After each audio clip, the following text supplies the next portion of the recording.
الحمد لله رب العالمين والصلاة والسلام على أشرف الأنبياء والمرسلين وعلى آله وأصحابه أجمعين.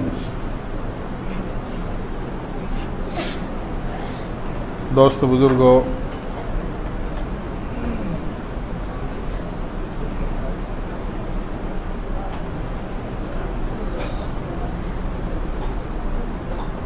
قرآن کریم میں تلاوت کے 14 سجدے ہیں.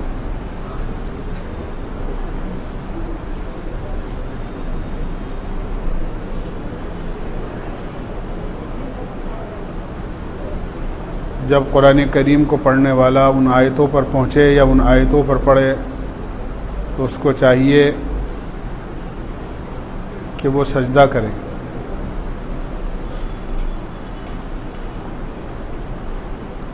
ایسی آیتیں جن کے پڑھنے کے بعد سجدہ کرنا واجب ہے 14 مقامات ہیں. حالانکہ قرآن کریم میں 15 مقامات پر سجدہ لکھا ہوا ہے.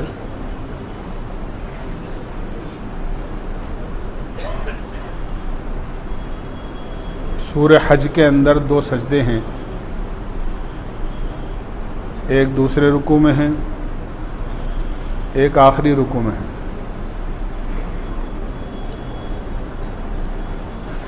پہلے رکوع والا سجدہ کیا جاتا ہے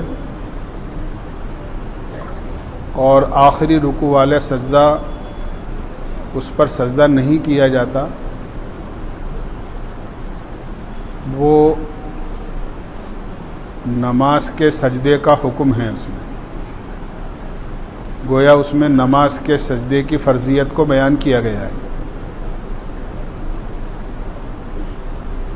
جو حضرات امام شافعی وغیرہ کے متبع ہیں، ماننے والے ہیں، ان کو وہاں کرنا چاہیے.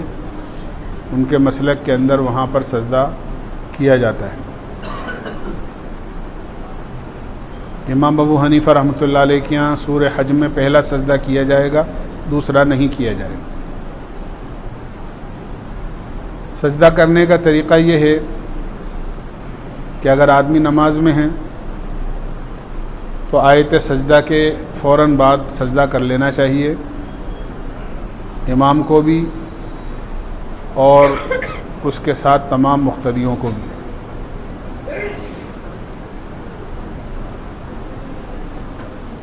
نماز کے علاوہ اگر آدمی قرآن پاک پڑھ رہا ہے اور آیت سجدہ آ گئی تو آدمی کو فوری طور پر سجدہ کر لینا چاہیے. یہی اچھا طریقہ ہے. حالانکہ اجازت اتنی بھی ہے کہ اگر اس وقت نہ کر سکے تو بعد کے اندر آدمی سجدہ ضرور کر لے.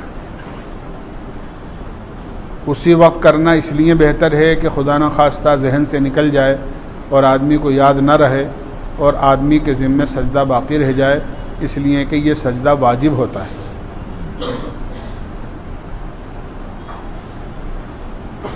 سجدہ کرنے کا طریقہ یہ ہے، بہتر اور اچھی بات کہ آیت سجدہ پڑھنے کے بعد آدمی اس طرح کھڑا ہو جس طرح نماز میں کھڑا ہوتا ہے، قبلہ رخ ہو کر،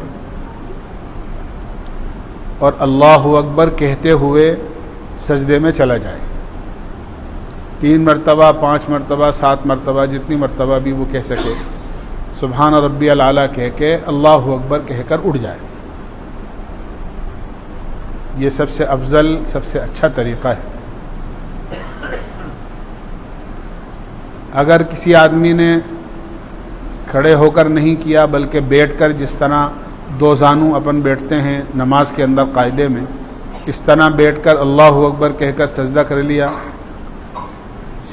اور اس کے بعد میں اللہ اکبر کہہ کر سجدے سے سر اٹھا لیا تو بھی سجدہ ادا ہو جائے گا. اس میں بہت دھیان سے یہ بات سمجھنی چاہیے کہ سجدہ کرنے کے لیے اللہ اکبر جب کہے گا تو نہ تو اس میں نیت باندھی جاتی ہے اور نہ سجدے سے اٹھنے کے بعد سلام پھیرا جاتا ہے. بعض لوگ اس غلط فہمی میں ہوتے ہیں کہ سجدہ کرنے کے لیے نیت ایسے باندھتے ہیں جیسے نماز میں نیت باندھی جاتی ہے، اور جب سجدہ کر چکے ہوتے ہیں تو پھر واپس سلام پھیرتے ہیں جس طرح نماز کا سلام پھیرا جاتا ہے۔ یہ نہیں ہے، نہ اس میں شروع میں نیت باندھی جائے گی اور نہ اس میں آخر میں سلام پھیرا جائے گا۔ بس اللہ اکبر کہہ کر سجدے میں چلے جاؤ، جس طرح نماز کا سجدہ کرتے ہیں بالکل اس طرح سجدہ کر کے اللہ اکبر کہہ کر اٹھ جاؤ۔ یہ بہت غلط طریقہ ہے کہ بعض لوگ قرآن کریم کو پڑھتے پڑھتے جب آیت سجدہ پڑھتے ہیں تو وہیں قرآن کریم پر اپنا سر رکھ لیتے ہیں اور یہ سمجھتے ہیں کہ ہمارا سجدہ ادا ہو گیا۔ اس طرح سجدہ ادا نہیں ہوتا، سجدہ سجدے کے طریقے سے ادا ہوتا ہے۔ سجدے کے لیے وہ تمام شرطیں ضروری ہیں جو نماز کے لیے ضروری ہیں، جیسے نماز کے لیے آدمی کے بدن کا پاک ہونا ضروری ہے، باوضو ہو آدمی۔ اسی طرح سطر کا چھپانا ضروری ہے تو سطر چھپا ہوا ہو، بدن پاک ہو، کپڑے پاک ہوں، جہاں سجدہ کر رہا ہے وہ جگہ پاک ہو، کوئی مکروہ وقت نہ ہو اس وقت میں جس میں نماز نہیں پڑھی جا سکتی ہو، مثلا سورج کے نکلنے کا وقت ہے، زوال کا وقت ہے، اسی طرح سورج کے غروب ہونے کا وقت ہے، یہ مکروہ نہ ہو۔ اسی طرح قبلہ رخ ہو کر آدمی سجدہ کرے، یعنی جو شرائط نماز کے لیے ہیں وہ ساری کی ساری شرطیں سجدہ تلاوت کے لیے بھی ہیں۔ ان تمام شرائط کے ساتھ آدمی کو سجدہ کرنا چاہیے، تبھی آدمی کا سجدہ ادا ہوگا۔ اگر قرآن کریم پڑھنے والے نے بآواز بلند تلاوت کی ہے اور پاس میں بیٹھے ہوئے کسی ایسے آدمی نے جو ہماری تلاوت سن رہا ہے، چاہے وہ تلاوت سننے کے ارادے سے بیٹھا ہو یا تلاوت سننے کے ارادے سے نہیں بیٹھا ہو، آپ بآواز بلند تلاوت کر رہے ہیں، پاس میں ایک آدمی اپنے کام میں لگا ہوا ہے یا کسی اور اپنے عمل میں لگا ہوا ہے، آپ نے آیت سجدہ زور سے پڑھی اور اس نے سن لی، چاہے اس کا ارادہ سننے کا تھا یا نہیں تھا، تو آپ پر بھی سجدہ واجب ہے، اور جس کے کان میں آیت سجدہ کی تلاوت گئی ہے اس کے ذمے بھی سجدہ کرنا ضروری ہے۔ اگر اس کو دھیان نہ ہو تو سجدہ کرنے والے کے لیے آیت سجدہ پڑھنے والے کی ذمہ داری ہے کہ وہ اس کو بتا دے کہ میں نے آیت سجدہ آواز سے پڑھی ہے اور آپ کے کان تک آواز گئی ہے، لہذا آپ پر بھی سجدہ واجب ہے، آپ سجدہ کر لینا۔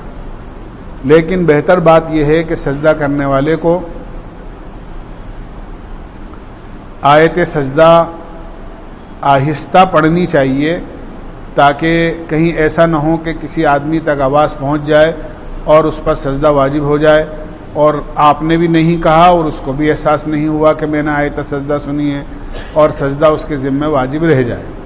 اس لیے بہتر یہ ہے کہ آدمی کو تلاوت کے موقع پر اگر آیت سجدہ آ رہی ہے تو اس کو اتنا آہستہ پڑھے کہ آدمی خود ہی سن لے، اور اس کے باوجود بھی اگر کسی تک آواز چلی جائے تو کہہ دینا چاہیے کہ آپ سجدہ کر لینا۔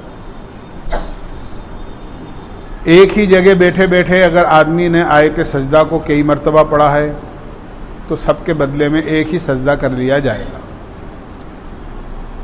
اسی طرح سننے والے نے بھی آیت سجدہ کو ایک ہی جگہ بیٹھے بیٹھے کئی مرتبہ سنا ہے۔ ایک آدمی قرآن کریم یاد کر رہا ہے اور آیت سجدہ کو بیٹھے بیٹھے اس نے کئی مرتبہ پڑھا، پاس میں بیٹھے ہوئے آدمی نے کئی مرتبہ اس کو سن لیا، تو جتنی مرتبہ اس نے سنا ہے اتنے سجدے واجب نہیں ہوں گے، بلکہ جگہ ایک ہونے کی وجہ سے اگر ایک ہی سجدہ آخر میں کر لے گا تو سجدہ کافی ہو جائے گا اور آدمی ایک سجدہ کر لینا کافی ہو جائے گا۔ بار بار جو آیت پڑھی ہے تو بار بار سجدہ کرنا ضروری نہیں۔ ہاں، ایک مرتبہ آیت سجدہ سننے کے بعد سجدہ کر لیا، اب دوبارہ سنی تو پھر دوبارہ کرنا ضروری ہے، کیونکہ ایک دفعہ سجدہ کر چکا ہے، اس لیے وہ پچھلے والے سجدے کی آیت کا ہو گیا، اب جو دوبارہ اس نے سنا ہے اس کا سجدہ اس کو الگ سے کرنا پڑے گا۔ لیکن ابھی سجدہ نہیں کیا تھا، لیکن کئی مرتبہ اس نے آیت سجدہ کو سن لیا، آخر میں سب کی طرف سے ایک سوا سجدہ کر لے گا تو سجدہ کافی ہو جائے گا۔ مستورات کو بھی خاص طور سے ایسے مسائل کا دھیان رکھنا چاہیے۔ ہماری ذمہ داری ہے کہ ان کو بتائیں کہ جب آیت سجدہ کی وہ تلاوت کریں تو ان کو نماز کی طرح سجدہ کرنے کا اہتمام کرنا چاہیے۔ سجدہ تلاوت واجب ہے، لہذا اس کو 3 وقتوں کے علاوہ ہر وقت ادا کیا جا سکتا ہے۔ 3 وقتوں کے علاوہ، جیسے میں نے عرض کیا، سورج نکل رہا ہو، سورج نکلتے موقع پر جو مکروہ وقت ہوتا ہے 20 منٹ کا، اس وقت نہ کیا جائے۔ اسی طرح زوال کا جو وقت ہوتا ہے اس وقت نہ کیا جائے، اس وقت بھی نماز پڑھنا ممنوع ہے۔ اسی طرح جب سورج غروب ہو رہا ہوتا ہے، اس سے 2-4-5 منٹ پہلے کا وقت جو ہوتا ہے، سورج پیلا پڑ جاتا ہے، نظریں جمنے لگتی ہیں، مکروہ وقت داخل ہو جاتا ہے، ایسے وقت بھی آیت سجدہ تلاوت نہیں کرنا چاہیے۔ اس کے علاوہ فجر سے پہلے، فجر کی نماز پڑھ چکا ہے، ابھی سورج نہیں نکلا ہے، اس کے بعد مغرب بعد، عشاء بعد، اسی طرح عصر کی نماز کے بعد بھی آیت سجدہ اگر پڑھی ہے تو سجدہ تلاوت کیا جا سکتا ہے۔ سورج غروب ہونے سے 10-5 منٹ پہلے تک کیا جا سکتا ہے۔ بعض لوگ یہ سمجھتے ہیں کہ عصر کے بعد قرآن کریم کا جو تلاوت کا سجدہ ہے وہ نہیں کر سکتے، حالانکہ مسئلہ ایسا نہیں ہے۔ عصر کے بعد بھی عصر کی نماز پڑھ چکا ہے آدمی اور قرآن پاک پڑھ رہا ہے اور آیت سجدہ تلاوت کی ہے تو آدمی کو سجدہ کر لینا چاہیے۔ عصر کی نماز کے بعد نفل نماز پڑھنا ممنوع ہے، سجدہ کرنا ممنوع نہیں ہے۔ آدمی قضا نماز پڑھ سکتا ہے، اگر آدمی نے اسی دن کی عصر کی نماز نہیں پڑھی ہے تو وہ بھی پڑھ سکتا ہے، یا آدمی کے ذمہ قضائے عمری ہیں وہ پڑھ سکتا ہے۔ قرآن کریم کا سجدہ اگر آدمی نے تلاوت کیا ہے تو وہ سجدہ کر سکتا ہے، اس لیے عصر کے بعد بھی سجدہ کیا جا سکتا ہے۔ میں نے عرض کر دیا کہ 3 وقتوں کے علاوہ ہر وقت آدمی سجدہ کر سکتا ہے اور سجدہ کرنا اس کے لیے جائز ہے۔ آدمی کو دھیان نہیں ہوتا، قرآن کریم آدمی پڑھتا رہتا ہے، 1 قرآن پڑھ لیا، 2 پڑھ لیے، 3 پڑھ لیے، آدمی کے ذمہ بہت سارے سجدے واجب ہو گئے، نہیں کیے۔ آدمی کو یاد کر کے اپنے سجدے کرتے رہنا چاہیے۔ ہر نماز کے بعد 2 سجدے، 4 سجدے یاد کر کے کہ میں نے بہت سارا قرآن ایسا پڑھ لیا ہے جس میں سجدے نہیں کیے تھے، اس کے سجدے میرے ذمہ واجب ہیں۔ پورے 1 قرآن کے 14 سجدے آدمی کے ذمہ واجب ہوتے ہیں، لہذا اگر وہ نہیں کیے ہیں پہلے تو دھیرے کر کے 2-2، 5-5 کر کے آدمی سجدے کرتا رہے تاکہ جو ذمہ اس کے سجدے ہیں وہ ادا ہو جائیں۔ اس کا ہمیں دھیان رکھنا چاہیے۔ ایک بات تو یہ ہے۔ دوسری بات کا ہمیں اس بات کا بھی دھیان رکھنا ہے کہ قرآن کریم میں سورہ مائدہ کے اخیر کے اندر جو ہے 7ویں سپارے کے شروع میں کچھ قسم کے احکامات کو بیان کیا ہے۔ ایک تو ہمیں یہ یاد رکھنا چاہیے کہ بہت ہی زیادہ شدید ضرورت ہو تو ہی آدمی قسم کھائے، بلا وجہ آدمی کو کسی بات پر قسم نہیں کھانی چاہیے۔ قسم اس لیے کھائی جاتی ہے تاکہ سامنے والا آدمی جس سے بات کہی جا رہی ہے وہ کہی جانے والی بات کو سچا اور یقینی تسلیم کر لے کہ یہ آدمی اللہ کی قسم کھا کر کہہ رہا ہے تو واقعتاً یہ بات سچی کہہ رہا ہے اور یہ اپنے قول میں، اپنی بات میں سچا ہے۔ اس لیے آدمی قسم کھاتا ہے۔ ایک تو یہ بات یاد رکھنی چاہیے، بعض مرتبہ آدمی قسم کھا لیتا ہے اور وہ جھوٹی قسم کھاتا ہے۔ مثلا ایک آدمی نے کوئی کام نہیں کیا اور آدمی قسم کھا کر یہ کہہ دے کہ ہاں میں نے وہ فلاں کام کیا ہے، جھوٹ ہو گیا یہ۔ یا کسی آدمی نے جو ہے کوئی کام کر لیا ہے لیکن قسم کھا کر یہ کہہ دے کہ نہیں میں نے فلاں کام نہیں کیا، تو ایسی جو قسم ہیں اس کو شریعت میں یمین غموس کہتے ہیں۔ یمین قسم کو کہتے ہیں، غموس کے معنی ہیں ڈبو دینے کے۔ ایسی جھوٹی قسم آدمی کو گناہ میں ڈبو دیتی ہے، لہذا ایسی جھوٹی قسم آدمی کو ہرگز نہیں کھانا چاہیے۔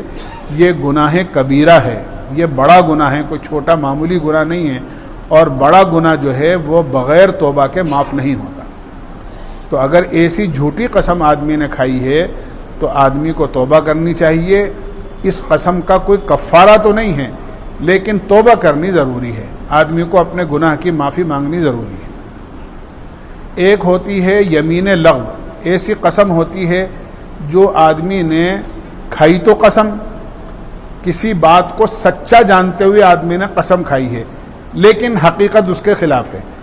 میں مثال میں عرض کروں کہ جیسے کسی آدمی سے آدمی نے پوچھا کہ وہ فلاں صاحب آج آنے والے تھے، آ گئے؟ تو اس آدمی نے کہہ دیا ہاں آ گئے. اس آدمی نے جو خبر دی ہے ان کے آنے کی کہ ہاں صاحب وہ آ گئے، یہ پوچھنے والے نے کسی تیسرے آدمی سے قسم کھا کر یہ کہہ دیا کہ میں قسم کھا کے کہتا ہوں فلاں صاحب آ گئے، کیونکہ اس نے اس کی بات پر اعتماد کر کے قسم کھا لی، لیکن حقیقت خلاف ہے کہ وہ صاحب نہیں آئے. تو قسم تو جھوٹی ہو گئی بظاہر، لیکن اس نے اپنی بات کو سچا جانتے ہوئے فلاں آدمی کے اعتماد پر قسم کھائی ہے، لہذا اس قسم پر نہ تو کوئی گناہ ہوگا اور نہ کوئی کفارہ ہوگا. نہ کوئی کفارہ ہے اور نہ کوئی گناہ ہے، اس لیے کہ اس نے جھوٹی قسم نہیں کھائی ہے بلکہ اس نے اپنی جانب میں سچی قسم کھائی ہے. اس کو یمین لغو کہتے ہیں. قرآن کریم میں اللہ تعالیٰ نے صاف فرمایا ہے لا یؤاخذکم اللہ باللغو فی ایمانکم. اللہ تعالیٰ یمین لغو میں ایسی قسم میں جس کو تم اپنے آپ کو سچا جانتے ہوئے کھاتے ہو اگرچہ وہ واقعے کے خلاف کیوں نہ ہو، اللہ تعالیٰ قیامت میں تمہاری کوئی پکڑ نہیں فرمائے.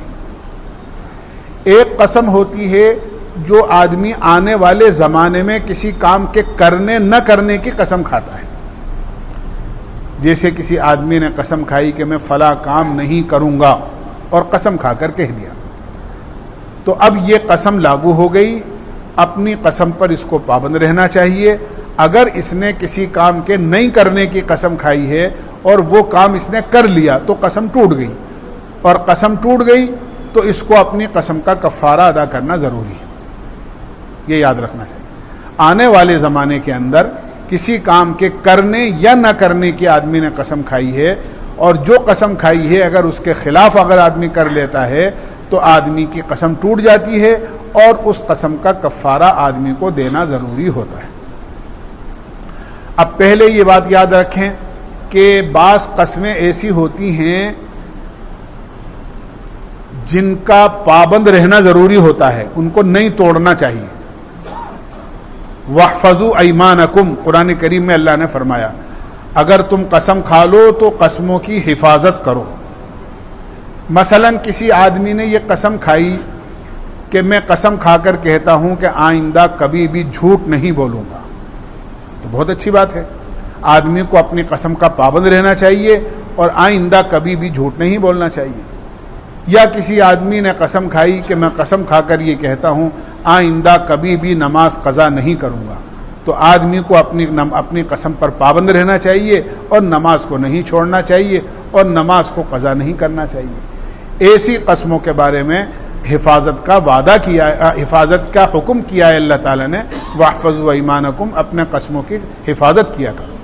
لیکن خدا نہ خواستہ آدمی نے قسم تو کھا لی کہ جھوٹ نہیں بولوں گا لیکن جھوٹ بول دیا تو قسم ٹوٹ گئی. اب قسم ٹوٹ گئی تو کفارہ ادا کرنا پڑے گا. نماز نہیں چھوڑنے کی قسم کھائی تھی لیکن نماز چھوڑ دی آدمی نے تو قسم ٹوٹ گئی. اب اس آدمی کو اپنی قسم کا کفارہ دینا ضروری ہے. اسی طرح بعض قسمیں ایسی ہوتی ہیں جس کو نہیں کھانا چاہیے لیکن اگر آدمی نے کھا لی تو اس کو توڑ دینا ضروری ہوتا ہے. مثلا کسی آدمی نے ناراضگی میں کسی بات پر اپنے بھائی کے بارے میں یہ قسم کھا لی کہ میں اپنے بھائی سے زندگی میں کبھی بات نہیں کروں، تو یہ تو بہت بری بات ہے کہ آدمی کسی سے نہیں بولنے کی قسم کھا لے. میں کسی سے بات نہیں کروں گا، یا میں فلاں کے ساتھ میں اگر کوئی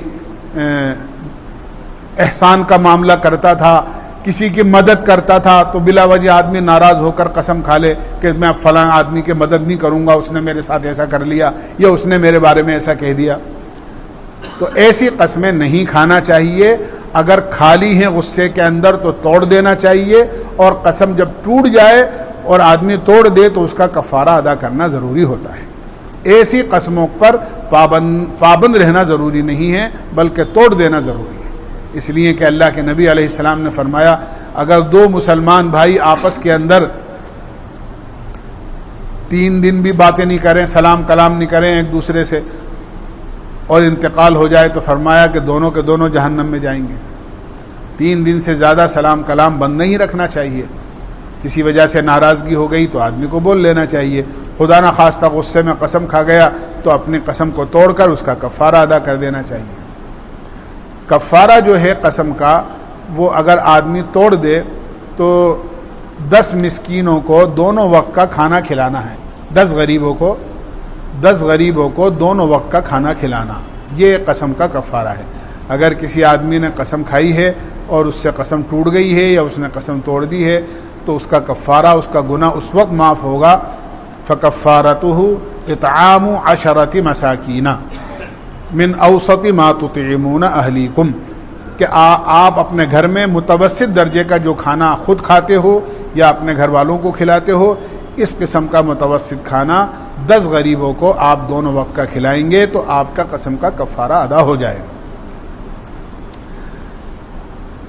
یہ قسم کا کفارہ ہے۔ پیسے بھی دے سکتے ہو آپ، اناج بھی دے سکتے ہو، کپڑے بھی پہنا سکتے ہو۔ اگر آپ کو کپڑے پہنانا ہے تو 10 غریبوں کو کرتا پاجامہ دونوں دینا ضروری ہے۔ ایک کپڑا دینے سے کام نہیں چلے گا، اس لیے کہ 2 کپڑے پہنے جاتے ہیں، ایک کپڑا نہیں پہنا جاتا، پورا لباس 2 کپڑوں سے ہوگا۔ تو آپ چاہے 10 غریبوں کو دونوں وقت کا کھانا کھلا دیں، چاہے 10 غریبوں کو آپ 2 کپڑے کر کے ان کے پہننے کے کپڑے دے دیں، کرتا اور پاجامہ کر کے، آپ کی قسم کا کفارہ ادا ہو جائے گا۔ ایک بات یہ یاد رکھنا چاہیے کہ میں نے عرض کیا کہ اپنے آپ کو قسم کا عادی نہیں بنانا چاہیے کہ آدمی جھوٹی اور سچی بات پر قسم کھاتا رہے، ایسا ہرگز نہیں کرنا چاہیے۔ یہ طریقہ اسلامی نہیں ہے بلکہ یہ طریقہ شیطانی طریقہ ہے۔ ایک بزرگ نے ایک مرتبہ شیطان سے پوچھا کہ کوئی ایسا راستہ بتا کہ میں بھی تیرا جیسا ہو جاؤں۔ تو پہلے تو شیطان نے یہ کہا کہ آج تک ایسی خواہش اور ایسی ڈیمانڈ تو کسی نے کی نہیں جیسی آپ کر رہے ہیں۔ اور پھر یہ کہا کہ اگر واقعی میرے جیسا بننا چاہتے ہو تو 2 کام کرو۔ ایک کام یہ کرو کہ جھوٹی سچی خوب قسمیں کھایا کرو تو میرے جیسے ہو جاؤ گے، اور دوسرے خوب نمازیں چھوڑا کرو تو میرے جیسے ہو جاؤ گے۔ تو نمازوں کو قضا کرنا اور بات پر قسم کھانا یہ شیطان بننے کا راستہ ہے، اس لیے آدمی کو بات پر قسم نہیں کھانا چاہیے۔ دوسری بات یہ یاد رکھنا چاہیے کہ قسم صرف اللہ کی ہوتی ہے، قرآن کی ہوتی ہے۔ قرآن اللہ کی کتاب ہے، قسم اللہ کی ہوتی ہے، قرآن کی ہوتی ہے۔ آدمی اللہ کے جاہ و جلال کی قسم کھائے، اللہ کی بزرگی کی قسم کھائے، اللہ کی شان کی قسم کھائے، اللہ کی کتاب کی قسم کھائے تو قسم ہوگی، یہی قسم کھیلائی، اس کے علاوہ کسی اور چیز کی قسم نہیں ہوتی۔ اس لیے اگر آدمی نے اللہ کی قسم کھائی ہے تو ہی قسم لاگو ہوگی، قرآن کی قسم کھائی ہے تو قرآن کی قسم لاگو ہوگی۔ بعض لوگ خالی قرآن پر ہاتھ رکھ کر کوئی بات کہہ دیتے ہیں، خالی ہاتھ رکھ دینے سے قسم نہیں ہوتی ہے۔ جب تک آدمی قسم کھا کر یہ نہیں کہے کہ میں قرآن کی قسم کھا کر یہ بات کہتا ہوں، قرآن کی قسم کھا کر کہہ رہا ہے تو قسم ہوگی۔ خالی قرآن پہ ہاتھ رکھ کے کوئی بات کہہ دے تو وہ قسم لاگو نہیں ہوتی ہے۔ اس لیے اس بات کا دھیان رکھنا چاہیے کہ خالی قرآن پر ہاتھ رکھ کے جھوٹ تو نہیں بولنا چاہیے، لیکن اگر کسی آدمی نے خالی ہاتھ رکھا ہے تو یہ قسم نہیں ہوگی جب تک کہ قسم کا لفظ زبان سے نہ نکالے کہ میں قرآن کی قسم کھا کر کہتا ہوں، تبھی قسم ہوگی۔ اسی طرح اس کے علاوہ جو بات پر آدمی یہ کہتا ہے کہ تیری قسم، میری جان کی قسم، تیری جان کی قسم، میرے سر کی قسم، میرے بچوں کی قسم، تیرے بچوں کی قسم، یہ سب قسمیں کوئی معنی نہیں رکھتی ہیں، ایسی قسمیں نہیں کھانی چاہیے، اور اگر کھا لے تو ان قسموں سے کوئی فائدہ نہیں ہے، ایسی قسمیں کوئی لاگو نہیں ہوتی۔ اس لیے قسم سے متعلق یہ بات یاد رکھنی چاہیے کہ قسم کا جو طریقہ ہے اور جو ضابطہ ہے اسی اعتبار سے آدمی قسم کھائے، بات پر آدمی کو قسم نہیں کھانی چاہیے، تیری قسم میری قسم۔ اسی طرح اگر کسی آدمی نے کسی کو قسم دلا دی زبردست ہے کہ دیکھو ایسا مت کرنا، تمہیں میری قسم ہے، ایسے قسم دلانے سے بھی کوئی قسم نہیں ہوتی۔ زبردستی آپ کسی کو قسم دلا رہے ہیں تو آپ کے زبردستی قسم دلانے سے کوئی قسم نہیں ہوتی کہ صاحب ایسا مت کرنا، ایسا مت کہنا، دیکھو آپ کو میری قسم ہے۔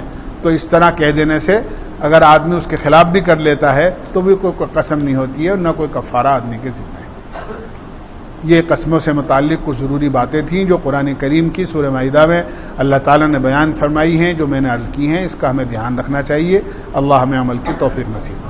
سبحان اللہ بحمدہ، سبحانک اللہم وبحمدک، ونشہد ان لا الہ الا انت نستغفرک۔